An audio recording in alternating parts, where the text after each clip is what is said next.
नमस्कार विद्यार्थियों, बालाजी प्रकाशन से कक्षा 10 की गणित के अध्याय 3 दो चरों वाले रैखिक समीकरण युग्म की एक्सरसाइज 3.1 का अगला भाग स्टार्ट करते हैं, जिसमें हम सवाल बताएंगे 9 से।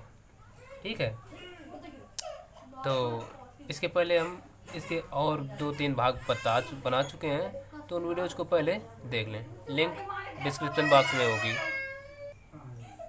तो चलिए हल करते हैं। और हाँ, यदि अभी तक चैनल को सब्सक्राइब नहीं किया तो सब्सक्राइब अवश्य कर लें। तो चलिए, तो देखिए, नवा सवाल कह रहा है, कर निम्न रैखिक समीकरण निकाय को आलेखी विधि द्वारा हल करो। ठीक, करो या कीजिए एक चीज़ है। अब तो इसको हल करने के लिए पहले हम बता चुके हैं क्या करते हैं। तो हम देखिए लेते हैं पहला समीकरण जो एक दिया है, लिख देते हैं समीकरण एक के लिए। समीकरण एक के लिए क्या करते हैं, देखो एक दिए हैं 4x minus 5y minus 20 is equal to 0। अब देखो, सबसे पहले हम इधर एक चर रखते हैं, केवल बाकी उधर भेज देते हैं। तो इधर ये बचेगा 4x बराबर, इनको सबको उधर लाते हैं। तो देखिए 5y माइनस का 20। ठीक है, तो 4 को भी भेज देते हैं इधर। तो ये x बराबर आ जाएगा 5y माइनस 20 बटे 4। अब इसके लिए बना लेते हैं यहीं पर सारणी। ठीक है, ये x y। अब देखो यहाँ पर जब इधर y आया है तो वैल्यू हम काहे की रखेंगे, y की ही रखेंगे। और सवाल ये हमने नोट कर रखा है 10वां। ठीक है, पूरा का पूरा 10वां सवाल, और नंबर जबकि 9वां डाल दें तो ये चलो 10वां करे दे रहे हैं। ठीक है, ये 10वां हो गया। और अगला जो 9वां है इसके बाद बता देंगे। ठीक, तो देखिए यहाँ पर y की वैल्यू रखते हैं। y का कुछ ऐसा मान रखिए कि जिसे रखने पर 4 से भाग चला जाए, तो मान भी छोटे होने चाहिए। अब अगर हम यहाँ पर y बराबर रख दें -4। ठीक है, -4 अगर रखें तो 4 5 से 20, 20 में 20 जाएंगे। -4 ना रख के लेकिन ये जब इधर आएगा 20 तो प्लस का हो जाएगा, है ना। -4 रख देते हैं, चलो, तो ये प्लस का हो जाएगा। तो 4 5 से 20, -20 और +20 कट के 0 आ जाएगा, यानी x का मान 0। अब क्या करें, हम इधर रख देते हैं यदि y का मान 0, y का मान 0, तो ये पूरा पद 0, 4 5 से 20, ये मान आ जाएगा 5। ठीक, चलो ये समीकरण बन गया। अब हम आगे समीकरण 2 के लिए लेते हैं। 2 के लिए समीकरण 2 क्या है, 2 दिए 3x प्लस 5y माइनस 15 बराबर 0। तो देखो इधर भी भेजते हैं 3x बराबर 15 को पहले ले जाते हैं, क्योंकि 15 माइनस का है तो उसी को भेज दो, माइनस के 5y। तो यहाँ से x बराबर आ जाएगा 15 माइनस 5y बटे 3। ठीक है, इसके लिए बना लेते हैं सारणी।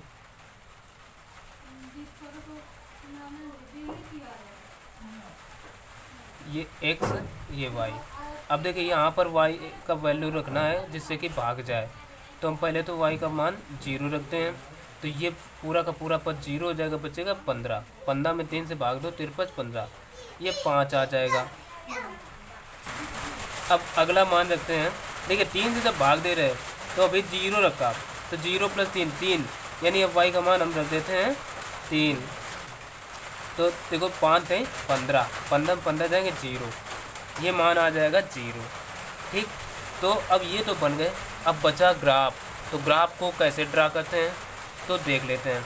सबसे पहला काम, हम एक ये पहले ऊर्ध्वाधर एक रेखा खींच लेते हैं। ऊर्ध्वाधर खींचने के बाद फिर ये खींचेंगे एक क्षैतिज रेखा। ठीक है, ये हम क्षैतिज रेखा खींच लेते हैं। यदि आवाज़ आ रही हो तो ये पता कर सकते हो कि इस समय यहाँ तेज़ वर्षा हो रही है हमारे यहाँ। ठीक है, तो हम जहाँ बैठे हैं तो आवाज़ उसकी भी आ रही है, काफ़ी आवाज़ आ रही। खैर अब देखो इसको हमने ऐसे किया, अब ये सेम ऐसे एक कट लगा लेते हैं। ये कट लगा लिए, इधर भी 1-1 सेंटीमीटर पर ऐसे पटरी से माप करके ये चिन्ह लगा लो। ठीक है, और वही काम इधर भी करना है, यानी ये जो सेंटीमीटर वाली लाइन है इसको हम यहाँ देखिए ऐसे रख लेंगे और इसको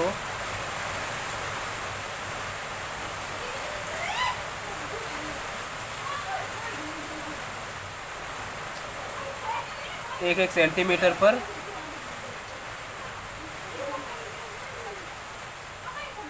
ठीक है पटरी से रख के ये निशान लगा लिए।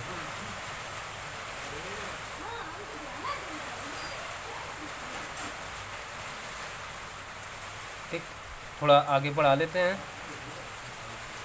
चलो, अब ये पता है ये होता है एक्स अक्ष। ठीक है, ये वाई अक्ष और ये एक्स डैश अक्ष और ये वाई डैश अक्ष। चलो अब देखिए मान रख देते हैं 1 2 3 4 5 6 1 2 3 4 5 -1 -2 -3 -4 -5 -1 -2 -3 -4 -5। ठीक, अब प्लॉटिंग करना बचा है, तो प्लॉटिंग कैसे करेंगे देखिए। पहले x का मान कितना है 0, तो y का मान -4, यानी तो -4 यहाँ पर आएगा। ठीक, ये हुआ, थोड़ा ऐसे डार्क कर लेना है और चित्र आप पेंसिल से बनाएं। अब देखिए दूसरे में, और ये पॉइंट अभी हम बाद में लिख देंगे कौन कौन से हैं। अब ये x का मान 5 तो y का 0, x का 5 कहाँ है, ये है। ठीक, अब इनको आपस में हम मिला देते हैं दोनों को। ठीक, ऐसे देखो, देख रहे हैं ना, ऐसे इसको हमने ऐसे आगे बढ़ा दिया। अब इस वाली सारणी में आ जाओ, इसमें देखिए x का मान 5 y का 0, तो ये तो यही रहेगा। अब x का 0 है तो y का 3 है, x का 0 y का 3, यानी ये यहाँ पर आएगा। इसको भी क्या करो, आपस में मिला दो। तो हम आपस में इनको भी मिला दिए, तो ये देखो दोनों रेखाएं किस बिंदु पर काट रही हैं, ये 5, यानी इसको हम लिख सकते हैं 5,0। ये जो बिंदु हुआ 5,0, ये बिंदु हुआ 0,-4, क्योंकि x अक्ष का मान पहले लिखा जाता है, तो पहले x का फिर y का, और ये 0,3। ठीक, ये सब बिंदु हो गए। अब नाम भी देना चाहो दे दो, A B और ये बिंदु C। तो अब देखो सवाल क्या कह रहा था, निम्न रैखिक समीकरण निकाय को आलेखी विधि द्वारा हल करो। अब सवाल नंबर, ठीक, और जो कहा था, तथा इन समीकरणों द्वारा निरूपित रेखाओं तथा y अक्ष से बने त्रिभुज के शीर्ष के निर्देशांक भी ज्ञात कीजिए। यानी ये दोनों रेखाएं, इन रेखाओं और ये y अक्ष है, इससे निर्मित इस त्रिभुज के निर्देशांक भी पूछे गए हैं, शीर्षों के निर्देशांक। तो शीर्षों के निर्देशांक क्या हो जाएंगे, यहाँ हम लिखे दे रहे हैं, लेकिन अब कापी में जगह ज़्यादा होगी तो वहाँ खूब लिख लेना नीचे। ठीक है, तो लिख देते हैं त्रिभुज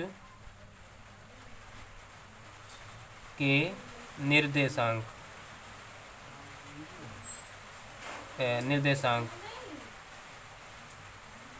ए के देखिए क्या होंगे 0, 3, बी के 5, 0 और वह सी जो माने हैं इसके हो जाएंगे 0, -4। ठीक। और यहाँ से जो हल आया चूँकि रेखाएं कहाँ बी पर काट रही हैं 5, 0 पर, तो इसलिए x बराबर 5, y बराबर 0 होगा। यही हो गए सवाल के आंसर। ठीक। आप ये चीज़ें नीचे लिख लेना अच्छे से। तो चलिए अब देखते हैं, ये सवाल तो हुआ। 9वां नंबर और देख लेते हैं। तो देखिए 9वां नंबर ये सवाल है। देखो ये कह क्या रहा है, ये कह रहा है निम्नलिखित समीकरण निकाय को आलेखी विधि से हल कीजिए। जो पहला समीकरण दिए हैं वो है, तो हम पहले समीकरण 1 व 2 के लिए सारणी बनाना अपना पहला काम है, तो वो लिख लेते हैं। समीकरण 1 के लिए एक क्या दिए हैं 3x + y - 11 बराबर 0। तो इसमें देखिए y के साथ गुणांक नहीं है, तो बाकी इनको इधर भेज देते हैं। तो ये y बराबर कितना बचेगा 11 माइनस का 3x। तो यही चीज़ ध्यान रखना, अगर y को लाएँ तो इधर 3x आएगा। कभी कभी भूल हो जाती है, इधर भी का हो y लिख दें तो वहीं से मामला भिंडी हो जाता है। ठीक। तो अब इसके लिए सारणी बना लो। x y, और इधर हम 2 के लिए भी बना लेते हैं। समीकरण 2 के लिए देखो 2 क्या दिए हैं x - y - 1 बराबर 0, और तो यहाँ से x को इधर रखते हैं, तो y को भेजें तो y 1 को तो +1, दोनों ही माइनस के तो प्लस के हो गए। इसके लिए भी सारणी x y, और मान अधिकतम 2 रखिए, 3 रखने के चक्कर में ना पड़ो तो ज़्यादा अच्छा है। अब देखो इसमें हम y के मान ऐसे रखें जो छोटे भी हों और आसानी से कैलकुलेट भी हो जाए। ठीक। तो चलिए y का मान अगर 2 रखते हैं, ठीक है, तो देखो यही मामला सबसे मतलब ज़्यादा कंफ्यूज करने वाला होता है। यहाँ x है तो मान x का रखेंगे, x का अगर मान हम रख दें 3, तो देखो 3 रखेंगे तो 3 3 का 9, 11 में 9 जाएंगे, छोटा मान है तो यही ज़्यादा उचित है। 3 3 का 9, 9 में 11 में 9 गए, बचे 2। अब y का मान अगर हम 4 रख दें तो 3 को 12, 12 11 में 12 घटाओ, तो x का मान 4 रखा तो 4 3 12, 11 में 12 गए, माइनस का 1 बचेगा। छोटे छोटे मान आ गए, अधिकतम कैलकुलेट करने में आसान है। वही काम इधर x का मान नहीं रखना, हमें y का रखना है। y का मान अगर 1 रखें तो x का 2 आएगा, y का मान यदि -1 रखें तो x का मान 0 आएगा। ठीक। -1 और +1 कट जाएंगे, ये आएगा। अब बचा ग्राफ बनाना, तो ग्राफ हम बना लेते हैं आगे।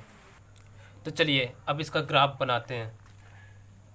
तो हमने काती तल तो बना लिया, नंबरिंग कर दें 1 2 3 4 5 6। अब देखिए -1 -2 -3 -4 -5 -6, -1 -2 -3 -4 -5। ठीक है, 1 2 3 4 5 6। अब ये पता होना चाहिए कि x अक्ष के जो दाईं ओर है धनात्मक, बाईं ओर ऋणात्मक मान, ऐसे ऊपर की ओर y अक्ष का होता है, ऊपर की ओर धनात्मक और नीचे की ओर ऋणात्मक। ठीक। तो इतना बन गया। अब प्लॉटिंग बची। देखिए x का मान 3 है तो y का मान 2 है, तो हम देखते हैं x का मान 3 कहाँ है। x का मान 3 ये है, तो ये हम जो स्केल है ना हम रखते हैं आकर के ऐसे,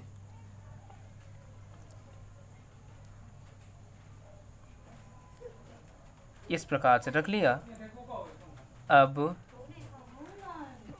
और देखो x का मान 3 है ना, x का 3 तो y का 2, 2 इकाई गिन लो, 1 2।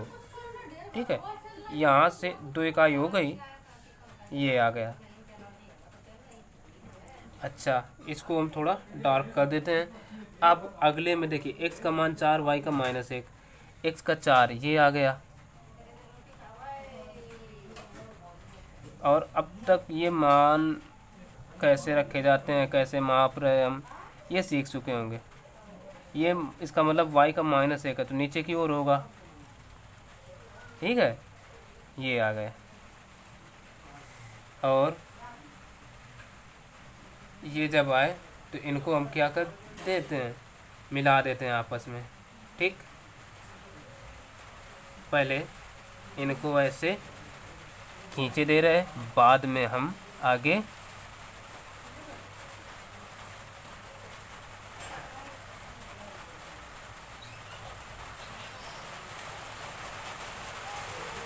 ये हमने खींच दिया, मान बाद में रख देंगे। लेकिन वो बिंदु ही का है जहाँ पर, चलो आगे भी पता चलेगा। देखो पानी तेज़ बरस रहा है, हो सकता है थोड़ी आवाज़ कम मिल पा रही हो, तो उसके लिए हम क्षमा चाहते हैं। चलिए आगे देखते हैं। अब इस सारणी में x का मान 2, y का 1, तो x का 2 मान कहाँ है, x का 2, y का 1, यानी यहाँ पर हम चलेंगे ऐसे, देख रहे हैं ना, सही से रखा। हाँ, अब 1 देखो x का 2 है, 2 का ये 1, y का मान ऐसे रख लिए, ठीक। और फिर यहाँ -1 था, ठीक है, तो ये 0, -1, x का मान 0 तो y का -1, तो ये आएगा। तो इनको हम मिला देते हैं आगे।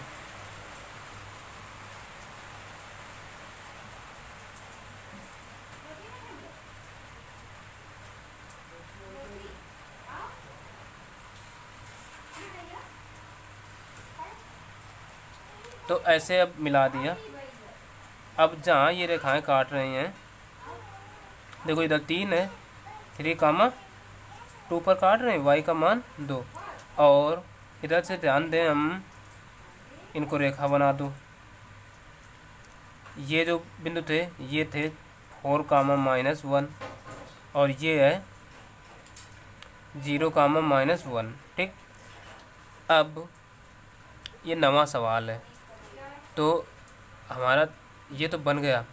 अब देखो सवाल और क्या कह रहा है, देखो इसमें भी हमने पूरा सवाल नहीं लिखा, क्योंकि नीचे जो दे देते हैं वो ध्यान नहीं रहता। सवाल में कह रहा है इन रेखाओं तथा y अक्ष से घिरे क्षेत्र को छायांकित कीजिए तथा छायांकित क्षेत्र का क्षेत्रफल भी ज्ञात कीजिए। अब अगर इन रेखाओं से घिरा यानी और इन रेखाओं क्या है, इन रेखाओं तथा y अक्ष से घिरे क्षेत्र को छायांकित कीजिए। तो ये देखो y अक्ष से घिरा क्षेत्र है, केवल अगर इसको बढ़ा कर ले जाए तो बहुत ले जाना पड़ेगा। तो हम क्या करते हैं, ये जो है ना, इसी को हम छायांकित कर देते हैं, इसी का क्षेत्रफल ज्ञात कर लेते हैं। अब देखो ये तो निर्देशांक पता, इसके निर्देशांक ये मूल बिंदु 0, 0 ही होंगे, और इसके हो जाएंगे 1, 0, ठीक। तो अब क्षेत्रफल ज्ञात करना है। तो देखो क्षेत्रफल के लिए एक सूत्र होता है, ठीक है, तो वो हम क्षेत्रफल निकाल ही लेते हैं।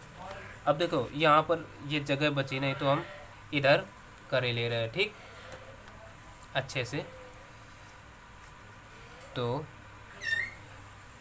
देख सकते हो त्रिभुज का क्षेत्रफल का ये सूत्र होता है, त्रिभुज का क्षेत्रफल बराबर 1/2 x1 into y2 minus y3 plus x2 into y3 minus y1 plus x3 into y1 minus y2। तो अब देखिए इसमें x1 y1 हमें मानना क्या है। अब जैसे ये तो O बिंदु होगा ना, वो हम कुछ भी दे सकते हैं, ज़रूरी नहीं है। मान लो A और इसको B दे दिया, ये वाला। तो अगर यहाँ से स्टार्ट करें तो ये जैसे बिंदु जो दिए हैं हमें, यहाँ पर हम दिखा दे रहे हैं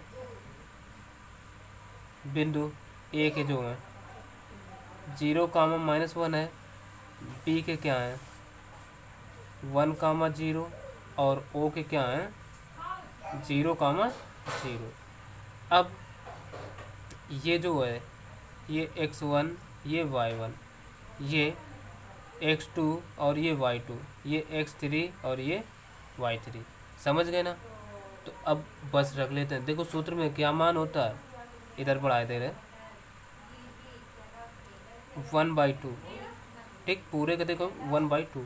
x1 कितना है 0 इंटू y2 देखिए 0 माइनस y1 नहीं y3 क्या है 0। अब फिर प्लस x2 का देखो 1 इंटू फिर क्या है y3 क्या है 0, फिर माइनस y1 तो ये -1 है y3 -1 तो ये प्लस का 1 हो जाएगा। और प्लस फिर क्या है x3 क्या है 0 इंटू y1 देखिए 0 -1 है मतलब -1 और फिर माइनस y2 का मान भी देखिए 0, तो ये हो जाएगा 1/2। अब 0 में चाहे जिससे गुणा कराओ 0 होगा। अब 1 + 0 ऐड करो, ये प्लस का 1 रहेगा और माइनस का यानी ये प्लस है 0 से गुणा तो पूरा का पूरा 0। तो ये देखिए 1/2 और ये 0 + 1 + 0 ऐड करो तो 1 नहीं रहेगा तो बराबर 1/2। और क्षेत्रफल है ये तो वर्ग मात्रक या इकाई कुछ भी लिख सकते हो। तो ये सवाल हो गया इसका आंसर, ठीक है। तो आप देख सकते हो ये इसका आंसर हो गया। और हमें हल करना था ना, तो x बराबर आएगा 3, y बराबर 2, ठीक। यहाँ पर लिख सकते हो चूंकि रेखाएं एक दूसरे को ठीक कहाँ काट रही हैं 3, 2 पर काटती हैं, इसलिए x बराबर 3, y बराबर 2, ये उसके उत्तर हो जाएंगे। तो चलिए अब देखते हैं अगला सवाल। तो चलिए 11वां सवाल देख लेते हैं। कह रहा कक्षा 10 के 10 विद्यार्थियों ने एक गणित की पहेली प्रतियोगिता में भाग लिया। यदि लड़कियों की संख्या लड़कों की संख्या से 4 अधिक है तो प्रतियोगिता में भाग लेने वाले लड़के तथा लड़कियों की संख्या ज्ञात करो, ये सवाल है। तो सबसे पहले सवाल को अच्छे से पढ़िए और तब हल करने का प्रयास करें। समझिए, देखिए कह रहा कक्षा 10 के 10 विद्यार्थी यानी कुल विद्यार्थी 10 हैं, उनमें से लड़का और लड़कियां दोनों हैं। तो यहाँ पर संख्या जो पूछी गई लड़के तथा लड़कियों की संख्या ज्ञात कीजिए। तो जिनकी संख्या पूछी गई वही हम मान लेते हैं। तो माना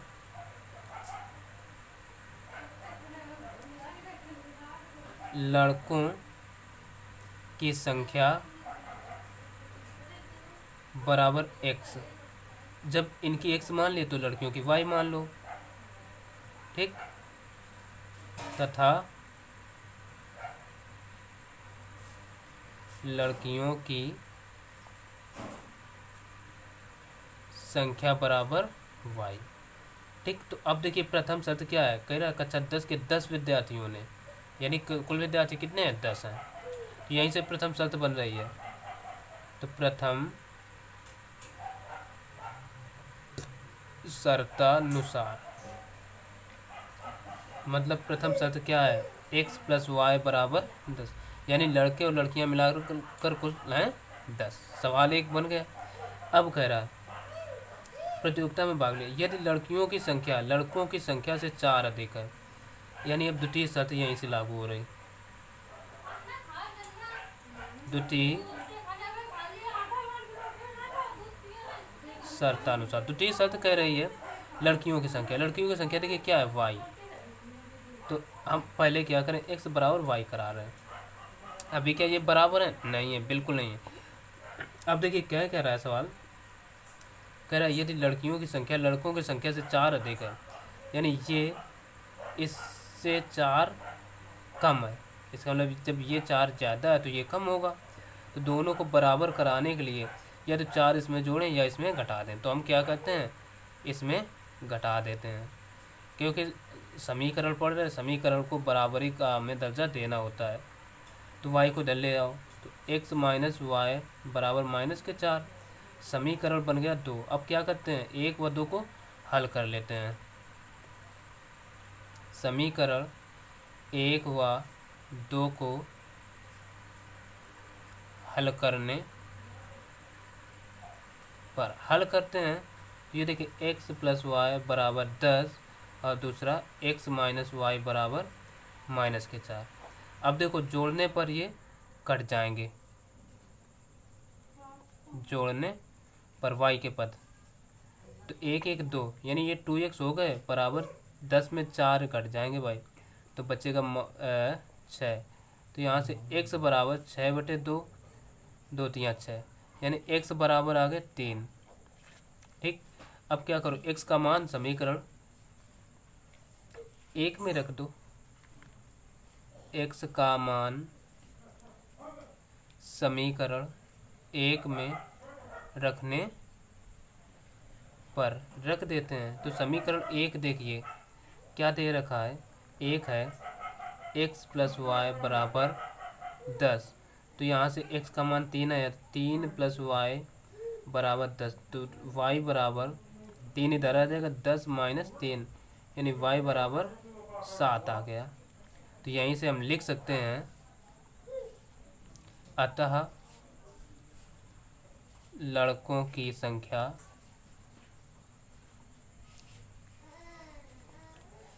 बराबर 3 तथा लड़कों की नहीं, ये क्यों, ठीक, की संख्या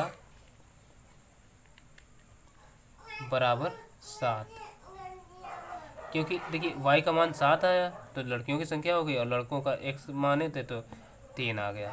तो यही हो गया सवाल का उत्तर। तो बस आज के लिए इतना ही, फिर मिलेंगे अगले वीडियो में जल्दी ही, जिसमें सवाल 12 से लेकर के पूरी एक्सरसाइज करवा दी जाएगी कंप्लीट। तो फिर मिलेंगे उस वीडियो में। तो यदि वीडियो पसंद आया हो तो लाइक करें, चैनल को सब्सक्राइब नहीं किया तो सब्सक्राइब कर लें, और अपने दोस्तों को भी शेयर करें। मिलते हैं फिर अगले वीडियो में, तब तक के लिए नमस्कार।